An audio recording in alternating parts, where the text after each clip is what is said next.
শুভ সকাল প্রাণপ্রিয় বন্ধুরা, তোমরা সবাই কেমন আছো? আশা রাখছি প্রত্যেকেই খুব ভালো আছো। তোমাদের ভালোবাসায় আমরাও বেশ ভালো আছি। ভিডিওটা শুরু করার আগে আমার যারা বয়স জ্যেষ্ঠ তাদের শত প্রণাম, ছোটদের অনেক অনেক ভালোবাসা জানিয়ে তোমাদের সবাইকে সাথে নিয়ে নতুন আরেকটি ভিডিও শুরু করলাম। আশা রাখছি আজকের ভিডিওটা তোমাদের খুব ভালো লাগবে। আর প্রিয় বন্ধুরা, আজকের ভিডিওটা কিন্তু আমি সকাল 10টা থেকে শুরু করেছি। আর এই দেখো সকালের আশিবাসি সমস্ত কাজবাজ সেরে এই যে সকালের টিফিনটা করে নিয়েছি। আজ কিন্তু ছুটির দিন, আজ ছিল রবিবার। আর এই দেখো রবিবার মানেই তো প্রত্যেকে বাড়ি আছে, ওই জন্য সকাল সকাল রুটি, আলু ভাজি আর ডিম সিদ্ধ করেছি। এটা এখন প্রত্যেকে খেয়ে নিল। আর এর মধ্যে কিন্তু আমাদের সোনার পাপা বাজারে গিয়েছিল, আর সোনার পাপা বাজারে গিয়ে মাছ নিয়ে আসছে, তার সঙ্গে একটু চিকেন নিয়ে এসেছে। আর যেহেতু ছুটির দিন, বাচ্চা কাচ্চা ছুটির দিন হলে না চিকেন না হলে মাথা খারাপ করে দেয়, ওই জন্য ওর বাবা বাজারে গেছিল আর বাজার থেকে এই যে চিকেন আর তেলাপিয়া মাছ নিয়ে এসেছে। আর মাছগুলো কিন্তু বাজার থেকে কুটে এনেছে। এখানে বসে কুটতে একটু সমস্যা হয়, আর তার জন্যই বাজার থেকে মাছটা কুটে এনেছে।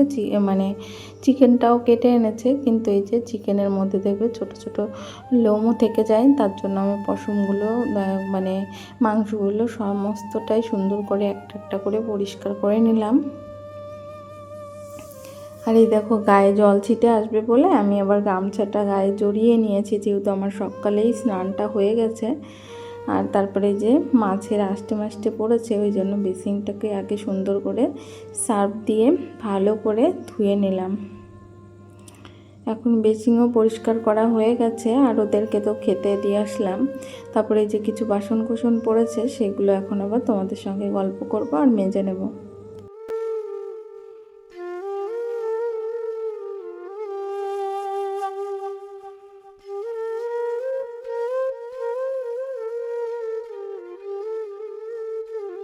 এই দেখো এখনও না এই বাড়িতে মানে সমস্ত কিছু মানে গুছিয়ে উঠতে পারিনি, আমার আরও কিছু ঝুড়ি টুড়ি কিনতে হবে। কিন্তু এই যে একটা ঝুড়ি এই রান্নাঘরে, তাই দেখো এটার মধ্যে চিকেনও মানে অল্প চিকেন এনেছে, তো ওই জন্য এক পাশে করে মাছ আর চিকেনটা এক জায়গায় রেখেছি। আর এর মধ্যে কিন্তু ওদের প্রত্যেকের খাওয়া দাওয়া হয়ে গেছে, মেয়েও টিফিনটা খেয়ে নিয়েছে।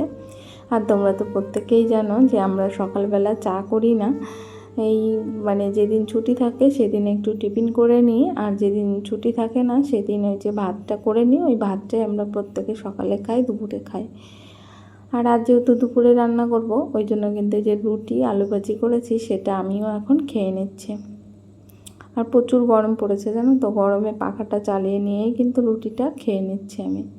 আর আমার জন্য মাত্র 2 পিস রুটি রেখেছি, এটাই খেয়ে নেব।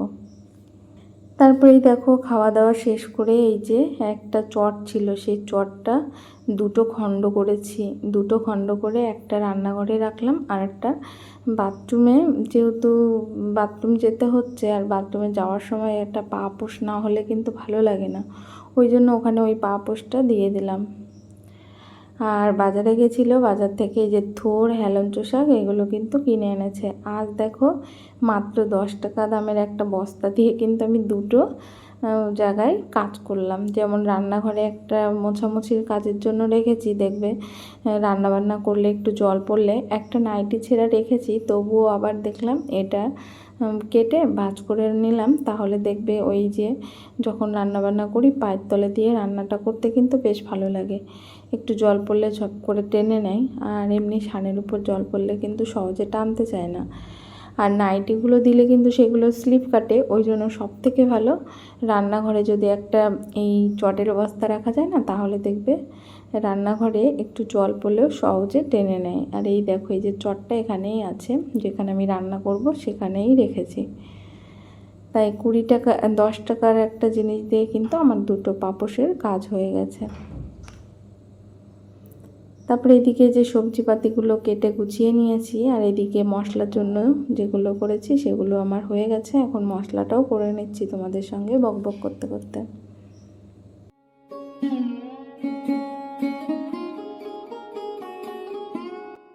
তারপরে দেখো মশলা করে ঘরে নিয়ে চলে আসলাম। আর এদিকে কিন্তু আমাদের সোনার পাপা রান্নাটা বসিয়ে দিয়েছে। আজ কিন্তু রান্নাটা সোনার পাপাই করছে, যেহেতু বাড়িতে থাকলে না আমার রান্নার দিকটা অত দেখতে হয় না, ওই কিন্তু রান্নাটা করে। আর কি বলবো, ও কিন্তু আমাকে ভীষণই হেল্প করে, মানে রান্নার দিকটা অন্তত ভীষণই হেল্প করে, আর অন্যান্য কাজগুলোও হেল্প করে। জানে যে মেয়ে ছোট, মানে বিরক্ত করে, ওই জন্য কিন্তু আজকে দুপুরে রান্নাবান্নাটা সমস্তটাই কিন্তু আমাদের সোনার পাপাই করলো। আর আমি কিন্তু ও যখন রান্না করছিল ঘরের টুকিটাকি কাজগুলো সেরে নিচ্ছিলাম। আর জানো তো, স্বামী স্ত্রীর মধ্যে যদি ভালোবাসার বন্ধনটা থাকে না, তাহলে দেখবে সংসারের কাজগুলো কিন্তু অনায়াসেই কমপ্লিট করা যায়। আর যদি এই একতাটা না থাকে তাহলে কিন্তু সংসারের কাজগুলো করতে অনেকটাই কষ্ট হয় একার দ্বারাই তো সমস্ত কাজবাজ করা সম্ভব হয় না। আর অনেকেই কিন্তু বলে সংসার সুখে হয় রমণীর দ্বারাই, এটা কিন্তু যেমন বাস্তব, 100%-এর মধ্যে কিন্তু 90%ই সত্য কথা, কিন্তু আর 10% কিন্তু পুরোই ভুয়ো। কেন বলছি বলো তো, অনেক মেয়েরাই আছে কিন্তু তাদের জন্যই কিন্তু সংসারটা একদম ছিন্ন বিচ্ছিন্ন হয়ে যায়। আর কিছু কিছু মেয়েরা আছে সংসারকে বড্ড ভালোবাসে, সারাদিন ক্লান্ত করেও কিন্তু সে সংসারটাকে গুছিয়ে রাখার চেষ্টা করে। আর এটা সম্ভব হয় কিন্তু একটা সুপুরুষের হাতে যদি সে পড়ে, সে কিন্তু একবার হলেও এই সংসারের চিন্তা করে সে কিন্তু সংসারটাকে শত ব্যস্ততা শত কষ্টটা হজম করে কিন্তু সংসারটাকে গুছিয়ে পরিপাটি করে রাখার চেষ্টা করে। আর এটা কিন্তু সবাই করতে পারে না গো, অনেকেই পারে না। কিন্তু ওই যে 100%-এর মধ্যে 90% মেয়েই কিন্তু একটু ভালোবাসা আর একটু সম্মান পেলে কিন্তু সংসারের কাজগুলো নির্দ্বিধায় কমপ্লিট করে গুছিয়ে করে। আর যারা 10% আছে তারা কিন্তু সংসারটাকে ভাঙতেই জানে, সংসার জোড়াতে জানে না। এরকম অনেকেই আছে, শুধু গল্প আর গল্প করে কিন্তু সংসার গোছাতে একদমই ভালোবাসে না। আমার নিজের চোখে অনেককে আমি দেখেছি। আর কি বলবো তোমাদেরকে, তোমাদের যদি দেখা থাকে তাহলে কমেন্টে বলো। তারপরে দেখো ওইদিকে কিন্তু রান্নাবান্না আমাদের চলছে, আর আমি কিন্তু এই যে দুটো রুমই, ওই রুমটা পরিষ্কার হয়ে গেছে, ছেলেকে বললাম বাবা ওই রুমটায় যা, আর আমি এই রুমটা এখন পরিষ্কার করে নিই। প্রিয় বন্ধুরা, আমরা যারা ঘরকন্যা আছি তাদের কিন্তু ছুটি বলে কিছু হয় না, তাদের শুধু এই কাজের মধ্যেই ভালোবাসা খুঁজে নিতে হয়। ছেলেরা অন্তত ছুটির দিনে একটু রেস্ট নেয়, কিন্তু আমরা মেয়েরা কিন্তু কখনোই রেস্ট পাই না। আমাদের কাজ কিন্তু সারা দিনই করতে হয়, একটু গুছিয়ে করলে একটু সময় পাওয়া যায়। আর ছুটির দিনগুলোতে তো যতই গুছিয়ে করো তবুও কিন্তু সময় বের করা যায় না, কেননা প্রত্যেকে বাড়ি থাকে তো, একদিকে গোছাবে আর একদিকে অগোছানো হয়ে যাবে, এই ব্যাপারটা থাকে। তবে আমার সঙ্গে সঙ্গে কিন্তু আমাদের খোকার ব্যাপারও কষ্ট হচ্ছে। কেন বলো তো, আমি তো ঘরের কাজগুলো করছি, আর গরমের মধ্যে কিন্তু সোনার পাপার রান্না করতেও কষ্ট হচ্ছে। তাই ওর জন্য আমার মাঝে মাঝে খারাপ লাগে যে ছুটির একটা দিন বাড়িতে থাকে, সে তবুও রান্নাবান্না করে। কিন্তু ও রান্না করতে ভালোবাসে, তো ওই জন্যই রান্নার দিকটা ও দেখে। আর ওর রান্নাবান্না আমাদের প্রত্যেকেরই খুব ভালো লাগে। তবে যাই হোক, তোমাদের সঙ্গে অনেক বক বক করলাম। আর এই দেখো, এই যে অল্প কিছু জামা কাপড় ছিল, সেইগুলো এখন তোমাদের সঙ্গে বক বক করতে করতে ভাঁজ করে নিচ্ছি। আর এই পর্যন্ত যে সকল বন্ধুরা আমার ভিডিওর সাথে আছো, তোমাদের সবাইকে কিন্তু অসংখ্য অসংখ্য ধন্যবাদ। আর প্রিয় বন্ধুরা, তোমরা এইভাবে আমার পাশে থেকো, আমার সঙ্গে থেকো, আর মাঝপথে কেউ আমার হাতটা ছেড়ে দিও না প্লিজ। তোমাদের সকলের কাছে এই একটা রিকোয়েস্টই করছি।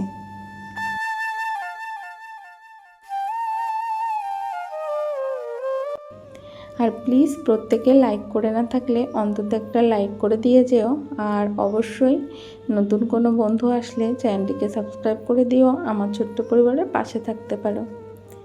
আর এই দেখো, আমার তো আর আলনা নেই, এই দড়িটাকেই আমি আলনা ভেবে এই যে সুন্দর করে জামা প্যান্টগুলো গুছিয়ে রাখলাম। তারপরে রান্নাবান্না কমপ্লিট হয়ে গেছে। আর আমি এখন এই যে উনুনের চিকগুলো তুলে নিয়ে গ্যাস ওভেনটাকেও মুছে নিলাম। এখন বাসন কোসনগুলোও মেজে নেব। আর ওদিকে রান্নাবান্নাটা সেরে আমাদের সোনার পাপা কিন্তু স্নানে গেছে। আর আমি এদিকে বাসন কোসনগুলো মেজে নিচ্ছি। আর আমার মাম্মাম, যেহেতু আজকে চিকেন রান্না হয়েছে, ও বারবার বলছে ও মা খেতে দাও খেতে দাও। তা আমি বললাম বাবা একটু দাঁড়াও, আমি এগুলো মেজে নিয়ে আসি, তারপরে তোমাকে ভাত খাইয়ে দেব। আর দেখবে রান্নার পরে রান্নাঘরে যদি এইভাবে এঁটোকাটা অনেকটা পড়ে থাকে না, আমার কিন্তু একদমই ভালো লাগে না। আর শরীরের ভিতর জ্বালা জ্বালা লাগে।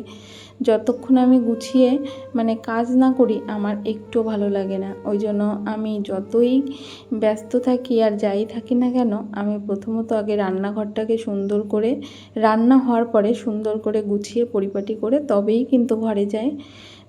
তারপর অন্য কাজ করি। আর রান্নাঘর এলোমেলো রেখে সবাইকে খেতে দেওয়া আমার কিন্তু একদমই ভালো লাগে না। তার জন্য আমি এই যে রান্নাঘরের প্রত্যেকটা কাজে আমার হয়ে গেছে, গ্যাস ওভেন মোছা হয়ে গেছে, রান্নাঘরটা ঝাড় দেওয়া হয়ে গেছে, আর এদিকে কিন্তু বাসন কোসনগুলোও মাজা হয়ে গেছে। আর ওদিকে সোনার পাপাও চলে আসবে এক্ষুনি স্নান করে। আর এই দেখো এই কড়াইটা মাজতে প্রচুর কষ্ট হয় এখানে বসে। তবে কি করব, তবুও দেখো তোমাদের সঙ্গে বকবক করতে করতে মেজে নিলাম। প্রিয় বন্ধুরা, কেউ যদি লাইক করতে ভুলে যাও, প্লিজ একটা লাইক করে দিয়ে আমার ছোট্ট পরিবারের পাশে থেকো। তোমাদের সকলের কাছে এই একটা রিকোয়েস্টই থাকলো। আর তোমরা যে প্রতিদিন আমার ভিডিওতে এত সুন্দর সুন্দর কমেন্ট করছো, তোমাদের সবাইকে কিন্তু অসংখ্য অসংখ্য ধন্যবাদ। প্রিয় বন্ধুরা, প্রত্যেকে এইভাবে পাশে থেকো। আর আজ দেখো রান্না হয়েছে হেলেঞ্চো শাক দিয়ে। হেলেঞ্চো শাক তো তোমরা প্রত্যেকেই জানো আমরা খুব ভালো খাই। আর আমাদের সোনার পাপা কিন্তু খুব সুন্দর হেলেঞ্চো শাক রান্না করে। আর এই যে হেলেঞ্চো শাক রান্না করেছে তেলাপিয়া মাছ দিয়ে। আর এদিকে গরম গরম ভাত হয়েছে, আর আমি লেবুও কেটে নিয়েছি। আর ওদিকে হয়েছে চিকেন কষা।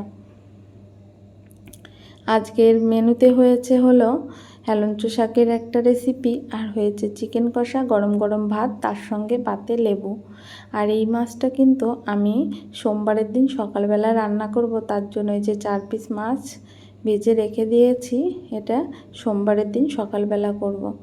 তাই প্রিয় বন্ধুরা, ভিডিওটা এখানেই রাখছি। তোমরা প্রত্যেকেই ভালো থেকো, সুস্থ থেকো, সবাইকে টাটা।